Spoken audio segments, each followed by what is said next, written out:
Hello everyone, welcome back to another video. Today I will show you how to lock Photos app on Android. So you have to just open the Photos.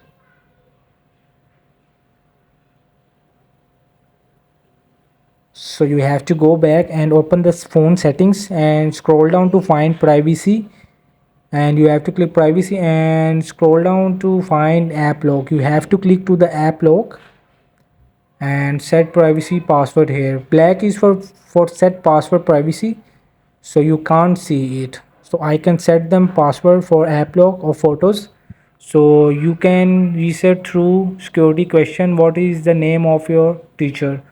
So I will randomly add my old teacher's name, so for remember it. So I will unselect all and accept Photos. So I will select Photos to lock, and I will click to lock. You can use fingerprint for recommend this app.